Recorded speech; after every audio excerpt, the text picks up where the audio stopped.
why Benin allowed the last child of Oduduwa to be made a king over them, and the meaning of Benin. Oduduwa had 16 children, we were told, and thus before the eldest was Arangun of Ila, and therefore the Egbas in Abeokuta were descendants of the female child of Oduduwa named Alaketu. None ever disputed the actual fact that Aramiyan, the last born of Oduduwa, also ruled the Benin kingdom. Why did Benin or Edos allowed the last child of Oduduwa to be made a king over them or his descendants through a weka? First, if there was no aristocrat connection, Oba of Benin gave a detailed account of facts of history that are very difficult to dispute. The Yoruba share numerous things in common with the Edos in names and culture, which must be a neighborhood of the rationale, why it's extremely difficult to dispute the version of Monoba Polo Polo, Oba of Benin. Again, within the Bible, Adam and Eve, who were believed to be the first human creation by God, never told or shown Cain, the only surviving child, the Garden of Eden, where God created them. A touch like Oduduwa never shown the place and real evidence how he was created by God, the thought of a rain and dove, because the tactic of Earth creation sounds more like magic than real. Archaeologically, the Yoruba race isn't quite 2,000 years, meaning other tribes existed before the Oduduwa appearance. Non-availability of the opposite serious fact to negate this lend credibility to Oba Benin's version, during which he, the Oba of Benin himself, has not proved positively where the Edos also came from. Did the Edos also come from heaven or emerged from the Igbos that always regarded themselves because the lost tribe of Israel, who does is vital to bury the highest of any late Oba of Benin at Ile-Ife? Or why is it compulsory to receive the blessing of Oni before a king or Oba is crowned in Benin? Of those are missing gaps of facts and history which the tutorial institutions must trash.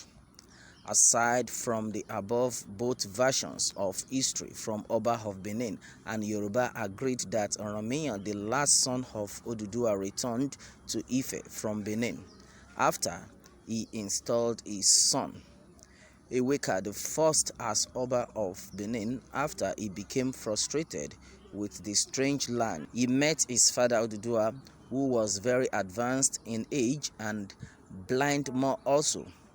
All properties had been shared and distributed among his 15 brothers and sisters. Alternatively, 7 brothers, according to Oba of Benin, Oduduwa was at a dilemma on what to undertake, because he assumed Benin kingdom would be enough inheritance for Oromia. Both versions of history agreed that the name Benin meant the land of the annoyed, because Oromia left the place in annoyance. Could it said that Benin had another name before Oromia went there? What was the name? Does it have anything to undertake with the destruction of the Edo Empire, or can we as saying Oromiyan actually founded the Benin kingdom, which must be the rationale why he changed the name of the town to Benin? Oba of Benin discussed the Edos checking the secrecy of Oromia. led to his abdication of the throne for his son isn't convincing enough, taking into consideration the attitude of Oromiyan, who was believed to be ruthless. One would have thought he would have handled the problem in several methods. Wow, what a world, what an history. Well, it was stated that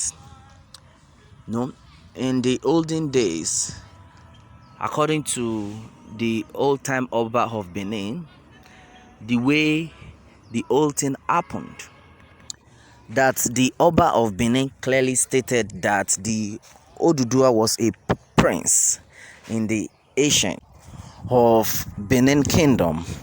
So there was an issue then that called for the execution of the prince who happened to be Oduduwa now.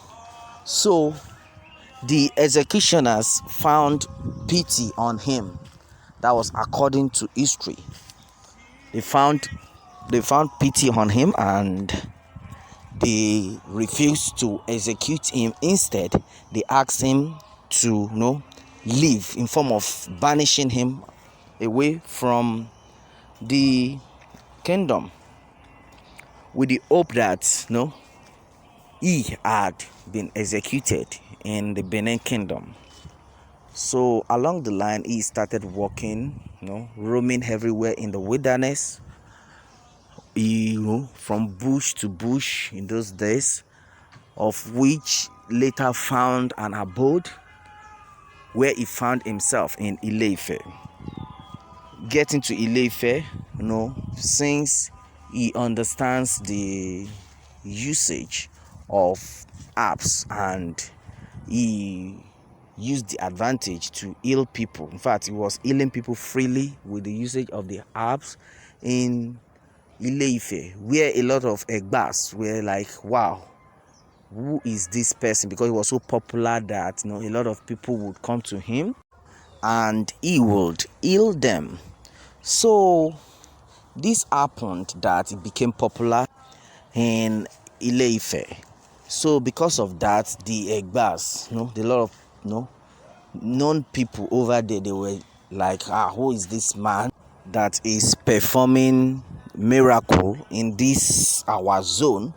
From there, they were jealous of him simply because they see that a lot of people in the society in Ile-Ife then were respecting him, and they were like, this man must be a great man. So he became so popular. So from there, the Egbas had to leave. They left the zone for him. So after some times, they needed a king.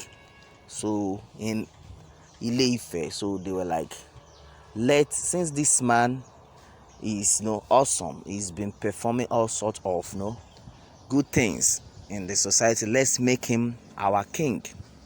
That was how Oduduwa became king in Ile-Ife. From there, the people of Edo decided to visit Ile-Ife. So the king's men, when they visited, they noticed that this man is so good at what he's doing. From there, they noticed that, could this person be the prince that was supposed to be executed? From there, because they saw some signs in him, so they decided to interview him. They spoke to him with their dialect and he responded. They were shocked and asked, were you not the prince that was supposed to be executed, that was supposed to be executed from Benin and from chat and all that? He responded, yes, I was the one. They were surprised. So these people had to go back to Benin Kingdom to testify that we have seen the prince who was supposed to be executed, that he was in Ile-Ife as at then. That is according to history right now, that he was in Ile-Ife.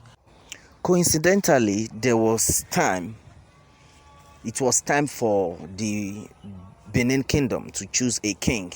So they were like saying, if that is the case, the prince, since the prince is still alive, he should come and be the king in Benin kingdom. But unfortunately, he refused that he could not come to Benin to become king. Instead, he decided to send his last born to be king in Benin. That was how it all happened. So that is the relationship between Benin kingdom and the Yoruba Oduduwa of now. Well, let me have your take on this, and remember to subscribe for more updates. Thanks and God bless.